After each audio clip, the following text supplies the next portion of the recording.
Welcome to this explainer. Today, we're diving straight into one of the most ambitious intellectual projects in human history, the quest to design the absolute, perfect human society.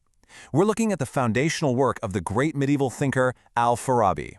You see, he wasn't just trying to figure out how to patch up a broken tax system or win a local election. He was trying to draft a literal blueprint for a utopia. His work attempts to align the ultimate purpose of human existence with the everyday reality of living in a community. It's a dense, absolutely fascinating journey, and we're going to break down exactly how he built this visionary project step by step. Okay, let's dive right into our roadmap for today. We'll start by meeting the second teacher. Then we'll explore how he blended reason with revelation. After that, we'll examine his ultimate perfect ruler, break down the anatomy of his ideal state, and finally, look at what happens in flawed and imperfect states. Section 1. Meet the second teacher, the intellectual pioneer. So, to really grasp this blueprint, we first need to understand the architect. Al-Farabi is a towering figure, primarily because he's the very first Muslim thinker to leave behind political writings that were heavily based on Plato. In fact, later writers bestowed a pretty incredible title on him, the second teacher. And if you're wondering who the first was, it was Aristotle. Earning the title of second teacher right after Aristotle just shows how profoundly Al-Farabi influenced all subsequent Muslim philosophers, from Spain to the East.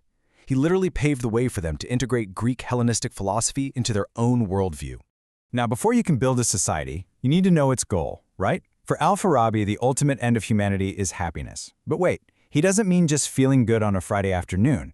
He uniquely defines happiness as a blending of what is promised in the Sharia, Islamic law, with the reward of studying philosophy. It's a twofold kind of happiness. It means achieving well-being right here in this world and attaining ultimate bliss in the next. Everything, and I mean everything in his political theory revolves around how a society can actually achieve this highly specific, elevated state of happiness. Moving to Section 2. Blending reason and revelation, the ultimate synthesis. Now, what's really interesting about this is the massive intellectual hurdle Al-Farabi had to jump over. On one side, he's a dedicated disciple of Greek philosophy. Think Plato and Aristotle, heavily focused on human reason and intellect. On the other side, he is a devout believer in Islamic revelation, guided by faith, the Sharia, and prophecy. To a lot of people, both then and now, these seem perfectly at odds. But Al-Farabi? He didn't see them as enemies at all.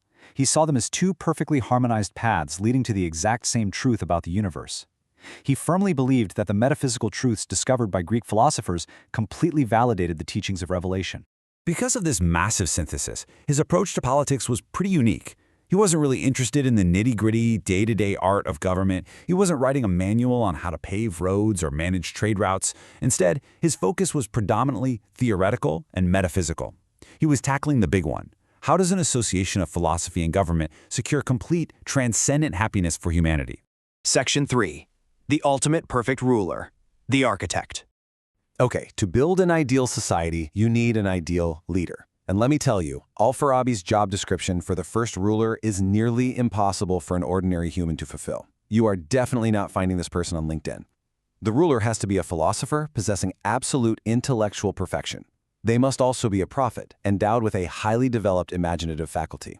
On top of that, they need to be a lawgiver, capable of actually setting the conditions that let citizens achieve happiness. And finally, they act as the imam, the supreme ruler over the ideal city-state.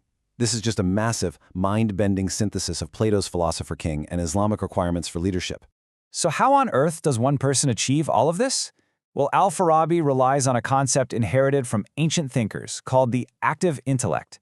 Think of it as a divine emanation, like an angel or Holy Spirit, that acts upon this supreme leader. Through this active intellect, a revelation is mediated to the ruler's theoretical reason, which makes them a philosopher. But it also acts on their imaginative faculty, making them a prophet. Because this ruler's soul is effectively united with the divine active intellect, they are uniquely qualified to direct the citizens toward their ultimate happiness. But having all the ultimate truth in your head doesn't mean much if you can't share it, right? The perfect ruler has to be a master communicator who knows their audience perfectly. Al-Farabi explicitly divides society into two groups, the elite and the masses. The elite are taught through demonstrative proof and rigorous speculative science. The masses, however, who serve the state through arts and crafts, are taught through persuasion, allegories, and imagination.